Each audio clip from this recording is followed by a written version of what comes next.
আসসালামু আলাইকুম। কেমন আছো তোমরা? আমি তোমাদের এইচএসসি বিএম ফার্স্ট ইয়ারের তোমার মানব সম্পদ ব্যবস্থাপনা বইটা পড়াবো। এই যে দেখো, এখানে মানব সম্পদ ব্যবস্থাপনার আমি আজকে কি পড়বো? পরিকল্পনার বৈশিষ্ট্য। তাহলে মানব সম্পদ পরিকল্পনার বৈশিষ্ট্য করতে গেলে তোমাদের আগে কি জানতে হবে? মানব সম্পদ পরিকল্পনাটা বলতে তোমরা কি বুঝো?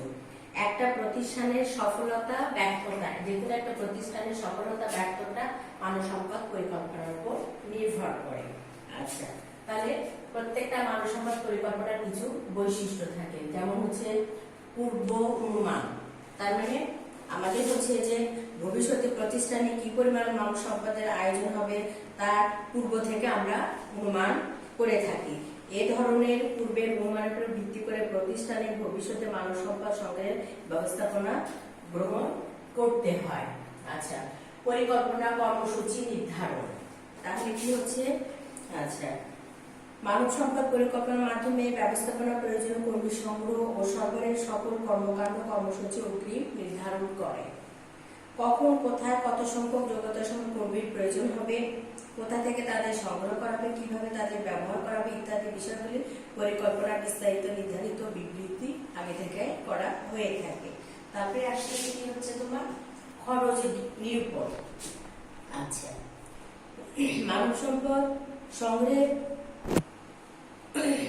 কোন স্তরে কি পরিমাণ অর্থ, তার মানে কি বলতেছে যে এই মানব সম্পদ যে সংগ্রহ করব তার কোন স্তরে কোন পরিমাণে কত খরচ করা হবে তাই পরিকল্পনার উন্নয়ন থেকে হয়ে থাকে।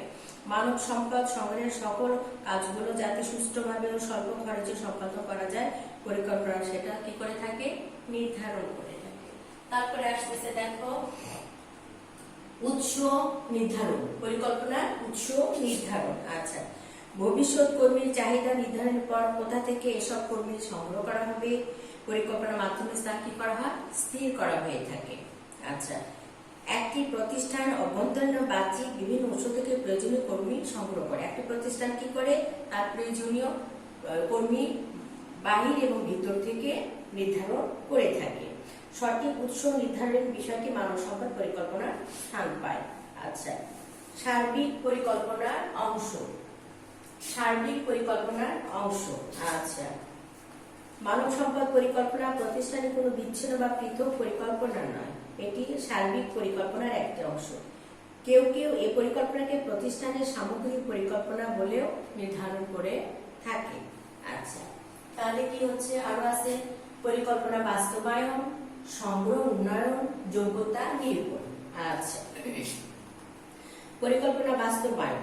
মানব সম্পদ পরিকল্পনা প্রতিষ্ঠানের মূল ও সামগ্রিক পরিকল্পনা বাস্তবায়নের নিমিত্তে ভবিষ্যৎ মানব সম্পদের চাহিদা নিরূপণ ও চাহিদা মেটানোর উপায় সম্পর্কে বিশদ বিবরণ দেওয়া হয়। ফলে পরিকল্পনা বাস্তবায়ন যথাসম্ভব করা সম্ভব। সংগ্রহ, উন্নয়ন। প্রতিষ্ঠানে ভবিষ্যতে কি পরিমাণ কর্মী সংগ্রহ করতে হবে এবং তাদের উন্নয়নের জন্য আমরা কি কি ব্যবস্থা করতে পারি পরিকল্পনার মাধ্যমে সেটা বর্ণিত হয়ে থাকে। এসব বিষয়ের উপর ভিত্তি করে প্রয়োজনীয় কর্মী সংগ্রহের ব্যবস্থাদি গ্রহণ করা যায়। আচ্ছা, তাছাড়া কি করতেছে? সংগৃহীত কর্মীদেরকে কিভাবে উন্নত করা যায়, এই যে কর্মীগুলো যে আমরা সংগ্রহ করি তাদেরকে কিভাবে কাজের জন্য আরো উন্নতির শিখরে নিয়ে যাওয়া যায় সেটা হচ্ছে সে সম্পর্কেও পরিকল্পনা নির্দেশিকা দিয়ে থাকে। আচ্ছা, তারপরে যোগ্যতা নিরূপণ। মানব সম্পদ পরিকল্পনার ভবিষ্যতে প্রতিষ্ঠানে কি ধরনের যোগ্যতা সম্পন্ন কর্মীর আমাদের প্রয়োজন হবে তা বিশদ ব্যাখ্যা থাকে। কি থাকে? যে মানব সম্পদ কতটা যোগ্যতা সম্পন্ন হবে সে বিষয়ে পরিকল্পনায় বিশদ ব্যবস্থা থাকে। পরিকল্পনা নির্দেশিকা অনুযায়ী প্রতিষ্ঠানের নির্দিষ্ট যোগ্যতা সম্পন্ন যোগ্য ব্যক্তি আমরা সংগ্রহ করে থাকি। আচ্ছা, অন্যান্য পরিকল্পনার সাথে সম্পর্ক। যেহেতু মানব সম্পদ পরিকল্পনা প্রতিষ্ঠানের সামাজিক পরিকল্পনার আওতার প্রতি এক ধরনের পরিকল্পনা, সেহেতু এই পরিকল্পনার সাথে অন্যান্য পরিকল্পনার সম্পর্ক রয়েছে। অন্যান্য পরিকল্পনার মতো মানব সম্পদ পরিকল্পনাও সার্বিক পরিকল্পনাকে সফল করে তুলতে ও সাধারণ লক্ষ্য অর্জনের প্রক্রিয়া ত্বরান্বিত করতে সাহায্য করে। আচ্ছা, তাহলে আমরা সর্বোপরি কি বলতে পারি? মানব সম্পদ পরিকল্পনা বিশেষ কতিপয় বৈশিষ্ট্যে অধিকারী। তাহলে মানব সম্পদ পরিকল্পনা কি হচ্ছে? এই উপযুক্ত পরিকল্পনার বিশেষ কতিপয় বৈশিষ্ট্যে অধিকারী। আচ্ছা, এইসব বৈশিষ্ট্যে মানব সম্পদ পরিকল্পনাকে সার্থক করে তোলে। মোট কথা, সুষ্ঠু মানব সম্পদ পরিকল্পনার উপরই প্রতিষ্ঠানের সাফল্য বহুলাংশে নির্ভর করে। প্রতিষ্ঠানের সাফল্য তাহলে কি নির্ভর করে? সুষ্ঠু পরিকল্পনার উপরই একটা প্রতিষ্ঠানের সাফল্য নির্ভর করে। আচ্ছা, মানব সম্পদ পরিকল্পনার আমরা এখন কি করব? গুরুত্ব বা প্রয়োজনীয়তা। আচ্ছা, মানব সম্পদ একটি প্রতিষ্ঠানের সফলতা অর্জনের মূল শক্তি হচ্ছে কি? মানব সম্পদ। এটা আমরা জানি। প্রতিযোগিতামূলক বাজারে প্রতিষ্ঠানকে টিকে থাকতে হলে মূল শক্তি মানব সম্পদের সুষ্ঠু পরিকল্পনার গুরুত্ব অপরিসীম। আচ্ছা, তাহলে মানব সম্পদ গুরুত্ব এবং প্রয়োজনীয়তা অপরিসীম। মানব সম্পদের চাহিদা নির্ধারণ। প্রতিষ্ঠানের মানব সম্পদ হচ্ছে মূল চালিকা শক্তি। প্রতিষ্ঠানের উদ্দেশ্য অর্জনে মানব সম্পদের বর্তমান ও ভবিষ্যতের সঠিক চাহিদা কি হয়? নিরূপণ করা হয় মানব সম্পদ পরিকল্পনার একটা গুরুত্বপূর্ণ কাজ। আচ্ছা, মানব সম্পদ যোগান কাজ। মানব সম্পদ প্রতিষ্ঠানের উদ্দেশ্য অর্জনের মূল হাতিয়ার। কাজের প্রকৃতি অনুসারে চাহিদা মাত্র দক্ষ, যোগ্য, অভিজ্ঞতা সম্পন্ন কর্মী সরবরাহ মানব সম্পদ পরিকল্পনার গুরুত্বপূর্ণ ভূমিকা পালন করে। তাহলে কি বলতেছে? মানব সম্পদের যোগান। তাহলে দক্ষ, যোগ্য, যোগ্যতা সম্পন্ন মানব কি হচ্ছে? মানব সম্পদ পরিকল্পনায় একটা গুরুত্বপূর্ণ ভূমিকা পালন করে থাকে। কর্মদক্ষতা বৃদ্ধি। মানব সম্পদ পরিকল্পনা কি হয়? মানব সম্পদের পরিকল্পনায় কর্মীদের কর্মদক্ষতা বাড়াতে গুরুত্বপূর্ণ ভূমিকা পালন করে থাকে। পরিকল্পনা অনুযায়ী প্রতিষ্ঠানের চাহিদা মাত্র কর্মী নিয়োগ করে তাদের প্রশিক্ষণের ব্যবস্থা করা যায়। ফলে মানব সম্পদের দক্ষতা কি হয়? বৃদ্ধি পায়। আচ্ছা, প্রযুক্তি ব্যবহার। আধুনিক প্রযুক্তিকে কাজে লাগিয়ে মানব সম্পদ পরিকল্পনা প্রণয়নটা অপরিহার্য। তাহলে কি বলতেছে? আধুনিক প্রযুক্তিকে কাজে লাগিয়ে মানব সম্পদ পরিকল্পনা প্রণয়নটা অপরিহার্য। কেননা প্রযুক্তিগত পরিবর্তনের কারণে উৎপাদনের কৌশল পরিবর্তনের প্রয়োজন হয়।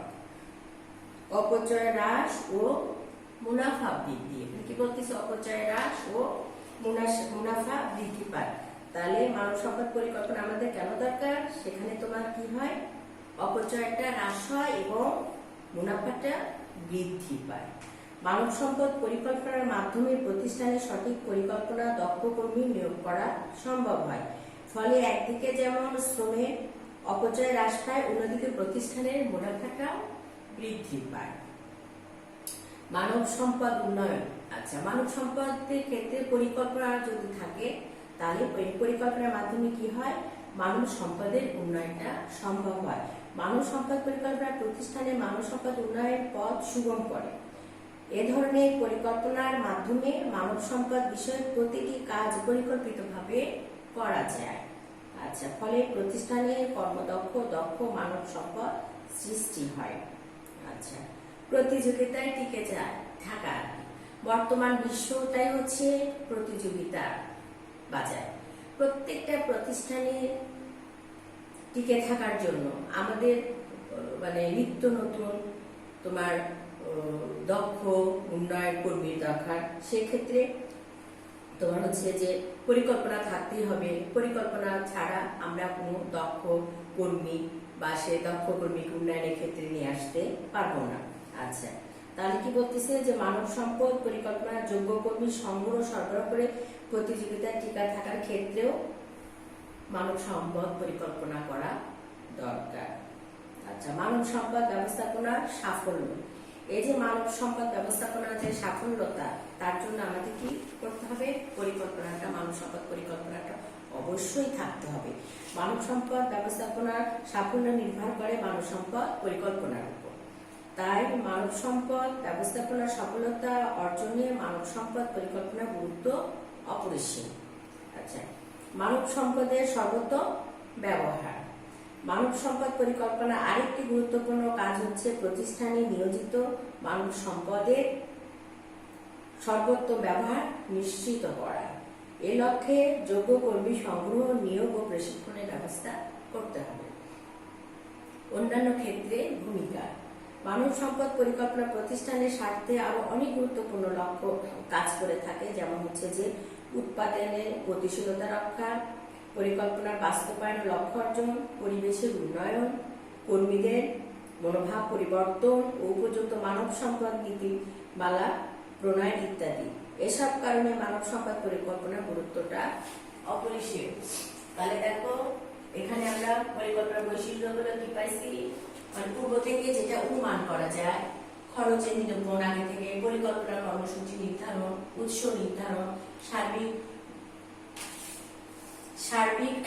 পরিকল্পনার অংশ, পরিকল্পনা বাস্তবায়ন, সংগ্রহ, উন্নয়ন, যোগ্যতা নিরূপণ। আচ্ছা আচ্ছা মানব সম্পদ পরিকল্পনার কিছু সুবিধা অসুবিধাও আছে, ঠিক আছে। আচ্ছা, মানব সম্পদের সুবিধাগুলো কি হচ্ছে, কোন প্রতিষ্ঠানের সার্বিক পরিকল্পনা বাস্তবায়িত করার জন্য মানব সম্পদের প্রয়োজনীয়তা, প্রয়োজন সমূহ পূরণের উপায় নির্ধারণের প্রক্রিয়াকে মানব সম্পদ পরিকল্পনা বলা হয়, ঠিক আছে। এ পরিকল্পনা যথাযথ দক্ষতা ও যোগ্যতার প্রয়োজনীয় সংখ্যক লোক নির্ধারণের সঙ্গে সংশ্লিষ্ট, ফলে এর কতগুলো সুবিধা রয়েছে। এসব সুবিধার আলোচনা নিচে আলোচনা করা হলো আর কি, যাই হোক। তাহলে মানব সম্পদ পরিকল্পনার সুবিধাগুলো কি হচ্ছে, কর্মী বিষয়ক ব্যয়। আচ্ছা, মানব সম্পদ পরিকল্পনা করা হলে প্রতিষ্ঠান বা সংগঠনের সঠিক ব্যয় সম্পর্কে ধারণা করা যায়। কর্মী বিষয়ক ব্যয়।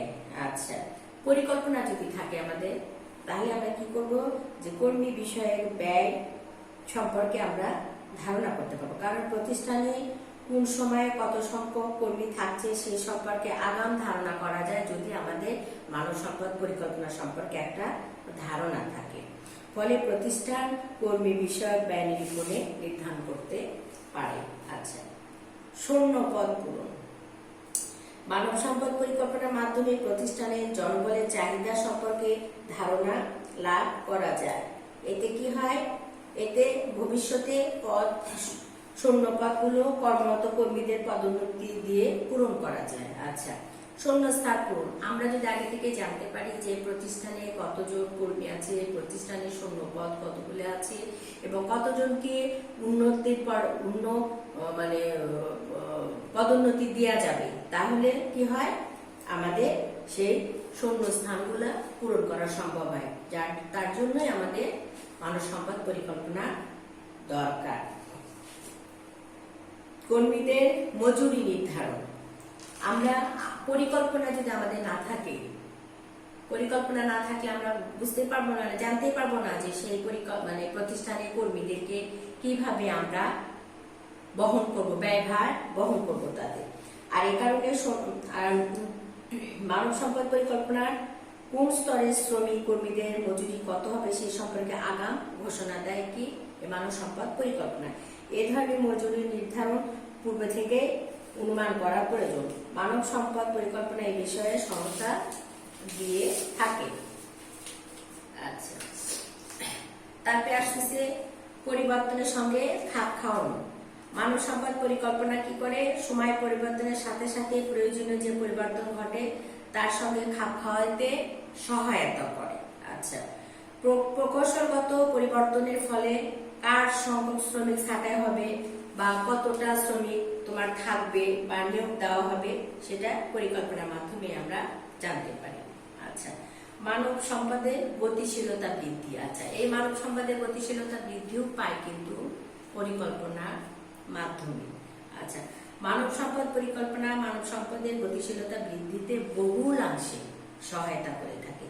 এই ধরনের পরিকল্পনার সঠিক ব্যক্তিকে সঠিক পদে মূল্যায়নে ইঙ্গিত দেওয়া থাকে, ফলে মানব সম্পদের গতিশীলতা এতে বৃদ্ধি পায়। আচ্ছা, অপচয় হ্রাস। মানব সম্পদ পরিকল্পনার প্রতিষ্ঠানে কোন সময়ে কত সংখ্যক শ্রমিক কাজ করবে সে সম্পর্কে ঘোষণা দেওয়া থাকে। এতে প্রয়োজনের তুলনায় অধিক শ্রমিক থাকার সুযোগ থাকে না। আমাদের প্রতিষ্ঠানে ধরো যেটুকু আমাদের শ্রমিক দরকার আমরা সেটুকুই রেখে দিতে পারি, ফলে আমাদের অপচয়টা হ্রাস পায়। তার জন্য কিন্তু আমাদের কি করতে হবে, এই মানব সম্পদের পরিকল্পনাটা আমাদের দরকার। মানে সব কথায় ঘুরে ফিরে একই কথা আসছে যে মানুষ পরিকল্পনা ছাড়া কোনো জায়গায় আমরা পৌঁছাতে পারবো না। উৎপাদন বৃদ্ধি, মানব সম্পদ পরিকল্পনা উৎপাদন প্রক্রিয়ায় কোন স্তরে কি ধরনের শ্রমিক নিয়োগ করবে সে সম্পর্কে সুস্পষ্ট নির্দেশ দেওয়া থাকে। আচ্ছা, ফলে জটিল কাজগুলির দক্ষ শ্রমিক নিয়োগ করার সুযোগ ঘটে, তাই প্রতিষ্ঠানের সামগ্রিক উৎপাদন বৃদ্ধি পায়। আচ্ছা, নেতৃত্বের যোগ্যতা বৃদ্ধি, প্রতিষ্ঠানে মানব সম্পদ পরিকল্পনা প্রণীত থাকলে কর্মীদের মধ্যে নেতৃত্ব দেওয়ার যোগ্যতা থাকে। নেতৃত্বের যোগ্যতা বৃদ্ধি, পরিকল্পনা যদি প্রণীত থাকে তাহলে সেখানে শ্রমিকদের নেতৃত্বে সুযোগ থাকে, কারণ এ ধরনের পরিকল্পনায় কার্যকর্মী উভয়কেই মূল্যায়ন করা হয়, ফলে কর্মীদের মধ্যে নেতৃত্বের স্পৃহা ও নেতৃত্ব দেওয়ার যোগ্যতাটা কি হয়, বৃদ্ধি পায়। আচ্ছা, দক্ষতা বৃদ্ধি, প্রতিষ্ঠানগুলো পরিকল্পনা অনুযায়ী শ্রমিক কর্মী নির্বাচন করে থাকে, ফলে উপযুক্ত কাজে উপযুক্ত কর্মী নিয়োগে প্রাপ্তির সুযোগ ঘটে, ফলে প্রতিষ্ঠানে দক্ষ কর্মীর সমাবেশ ঘটে। এতে অন্যান্য কর্মীদের দক্ষতা কি হয়, বৃদ্ধি পায়। অন্যান্য কর্মীদের দক্ষতা বৃদ্ধি পায়। প্রশিক্ষণ ও উন্নয়ন, মানব সম্পদ পরিকল্পনা কর্মীদের অদক্ষতা ও অযোগ্যতার কারণে নিরূপণ করে তা দূর করার জন্য প্রয়োজনীয় সুপারিশ প্রদান করে। এ ধরনের সুপারিশে প্রশিক্ষণের কথা বলা থাকে। প্রতিষ্ঠানের পরিকল্পনা অনুযায়ী তাদের প্রশিক্ষণের সুযোগ করে দেয়, এতে তাদের কার্য সম্পাদনের মান উন্নয়ন হয়। মোট কথা, প্রশিক্ষণ কর্মীদের বাস্তবধর্মী কাজকর্মে দক্ষ অভিজ্ঞ করে তোলে। আচ্ছা, তারপরে প্রেরণা দান, এই কথা শব্দটা আমরা অনেকবার পড়েছি বইয়ে, প্রেরণা দান।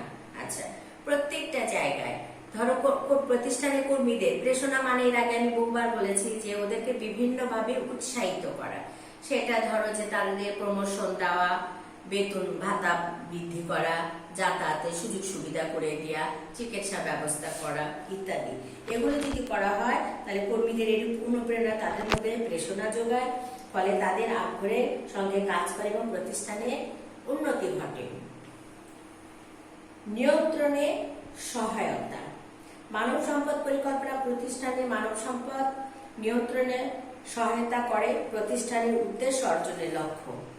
কখন কে কোথায় কিভাবে দায়িত্ব পালন করবে তা নির্ধারণ করতে পারা যায়। আচ্ছা, নিয়ন্ত্রণে সহায়তা, তাহলে মানব সম্পদ পরিকল্পনার মাধ্যমে আমরা কি করতে পারতেছি, কর্মী কোথায় কখন কিভাবে নিয়োগ দেওয়া হবে, ছাঁটাই করা হবে, সেগুলো নিয়ন্ত্রণ করা যায়। আচ্ছা, ব্যবস্থাপনার উন্নয়ন, প্রতিষ্ঠানে ব্যবস্থাপনার উন্নয়নের লক্ষ্যে মানব সম্পদ পরিকল্পনা প্রয়োজনীয় কার্যকরী ভূমিকা পালন করে থাকে।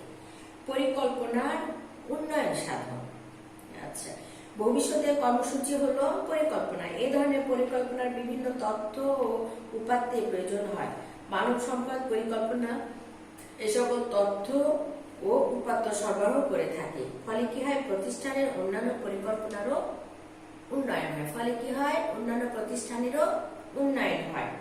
উপরিক্ত আলোচনা থেকে বলা যায় মানব সম্পদ পরিকল্পনা ব্যবসায় প্রতিষ্ঠানের জন্য অত্যন্ত প্রয়োজন। মানব সম্পদ পরিকল্পনাটা কি হচ্ছে, ব্যবসা প্রতিষ্ঠানের জন্য অত্যন্ত প্রয়োজন। আচ্ছা, মানব সম্পদ পরিকল্পনার আবার বিভিন্ন স্তর আছে, পদক্ষেপ আছে, প্রক্রিয়া আছে। পদক্ষেপ, স্তর বা প্রক্রিয়া। দেখো, উদ্দেশ্য নির্ধারণ। আচ্ছা, একটি প্রতিষ্ঠানে বহুমুখী উদ্দেশ্য নিয়ে কাজ করে। একটা প্রতিষ্ঠানে কিন্তু উদ্দেশ্য একটাই থাকে না, সেখানে কি থাকে, বহুমুখী উদ্দেশ্য নিয়ে যে কোনো প্রতিষ্ঠান ধরো কাজ করে। মানব সম্পদ পরিকল্পনার প্রথম পদক্ষেপ হলো প্রতিষ্ঠানের উদ্দেশ্যগুলো কি সেটা স্থির করা। যেমন উদ্দেশ্য অনুযায়ী ব্যবস্থাপক মানব সম্পদ সংগ্রহ, নির্বাচন, প্রশিক্ষণ ও সংরক্ষণের ব্যবস্থা করে। কি করে ব্যবস্থাপক? কি করে? প্রথমে মানব সম্পদ সেখানে সংগ্রহ করে, নির্বাচন করে, প্রশিক্ষণ দেয় এবং তাদের সংরক্ষণের ব্যবস্থা করে। প্রাতিষ্ঠানিক পরিবেশ নির্ধারণ। প্রতিষ্ঠানের আভ্যন্তরীণ ও বাহ্যিক পরিবেশ নির্ধারণ মানব সম্পদ পরিকল্পনার আর একটি স্তর, ধাপ বা প্রক্রিয়া, যেটাই বলো না কেন। অভ্যন্তরীণ প্রক্রিয়াগুলো হচ্ছে পণ্য উৎপাদন, উৎপাদন পদ্ধতি, প্রযুক্তি, আর্থিক সামর্থ্য ইত্যাদি, এবং বাহ্যিক পরিবেশগুলো হচ্ছে বাজার ব্যবস্থা, প্রতিযোগিতা, আর্থ-সামাজিক ব্যবস্থা ইত্যাদি। পরিবেশগত এই সকল বিষয় প্রতিষ্ঠানের কার্যাবলীকে প্রভাবিত করে। ঠিক আছে, এরপরে তোমাদের পরবর্তী ক্লাসে আমার আবার দেখা হবে।